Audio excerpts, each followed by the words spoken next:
هل هتنهار البورصة المصرية عشان الأحداث اللي بتحصل حوالينا؟ ولو أنت مش متابع، دونالد ترامب عمل تصريح من كام يوم فرض تعريفة جمركية على تقريبا 185 دولة، رغم إن هم كانوا متوقعين إن هو هيفرض على عدد بلاد صغيرة. وكمان من اللي زود الموضوع سوءا إن جت بعدها بيوم تقريبا جت الصين قامت فارضة تعريفة جمركية 34% على أمريكا. طب ايه علاقه ده وايه علاقه ده بالبورصه المصريه وايه اللي هيحصل لنا؟ قبل بس ما نخش في التفاصيل عايز اقول لك ما تقلقش، انا متفائل باتجاه البورصه المصريه عامه السنه دي ان شاء الله، بس خليني اخش معاك في التفاصيل.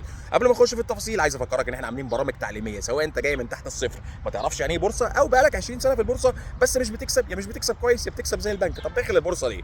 عايز تتعلم بورصه صح؟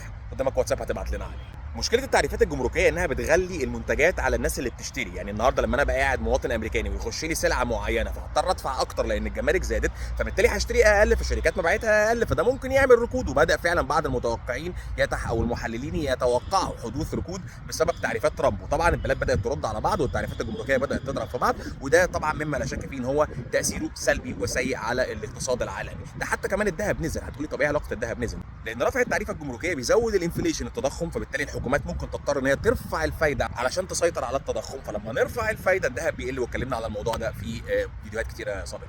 طيب بورصتنا احنا بقى البورصه المصريه، طيب ايه اللي هيحصل؟ طبعا هو العالم كله قريه صغيره، واللي بيحصل في امريكا بيأثر على الصين، واللي بيحصل في الصين بيأثر على وكل البلاد بتأثر على بعض. لكن انا عامه متفائل باتجاه البورصه المصريه رقم واحد. متفائل مش معناه ان احنا مش ممكن ننزل شويه، عادي ممكن ننزل شويه وممكن ما ننزلش، لكن لو حصل دي هتبقى فرصه للشراء. يعني انا بالنسبه لي السوق الامريكي نفسه فرصه للشراء، مش فرصه للشراء يعني اخش اشتري من غير ما افكر، فرصه للشراء يعني ابص على الحاجات الكويسه اللي شايفها بتنزل. والنهارده انت عندك سبب عام بينزل البورصه مش سبب خاص. يعني ايه سبب عام مش سبب خاص؟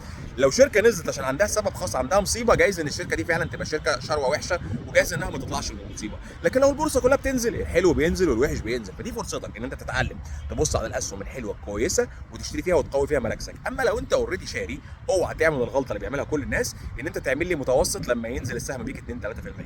متوسط لو انت جديد في البورصه ما تعرفش يعني ايه. يعني مثلا ان انت شاري سهم ب 10 جنيه، نزل بيك بقى ب 8 جنيه، تقوم جاي شاري تاني من نفس السهم وواخد كميه تانيه عند سعر 8، فكده متوسط سعرك لا هو 10 ولا هو 8، هو حاجه في النص، وده اسمه عمل متوسط.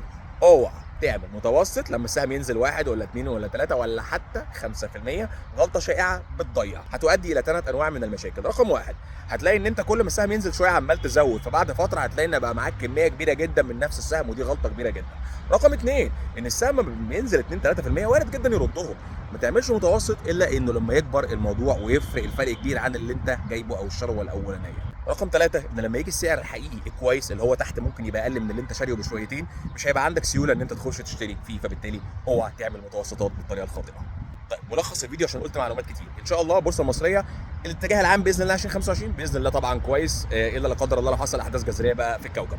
رقم اثنين، البورصه امريكا طبعا يعني وارد تكمل نزول حسب بقى التصريحات وحسب الدنيا رايحه على فين، لكن هي برده ممكن هيبقى فيها فرص للشراء مع النزول الاكتر. وانا اوريدي على فكره يعني انا النهارده انا معايا اسهم، انا مش كله انا معايا اسهم ومعايا ذهب معايا كل حاجه وقاعد، بس انا مش قلقان لان انا متعلم، لان انا فاهم بعمل ايه، لان انا عارف انا شاري ايه، لان انا عارف انا بشتري امتى، وعارف ان شاء الله طبعا بعد اذن ربنا اللي انا بشتريه ده بيروح على فين. عايز تتعلم وتبقى مظبوط وبالك رايق ان شاء الله، قدامك رقم واتساب.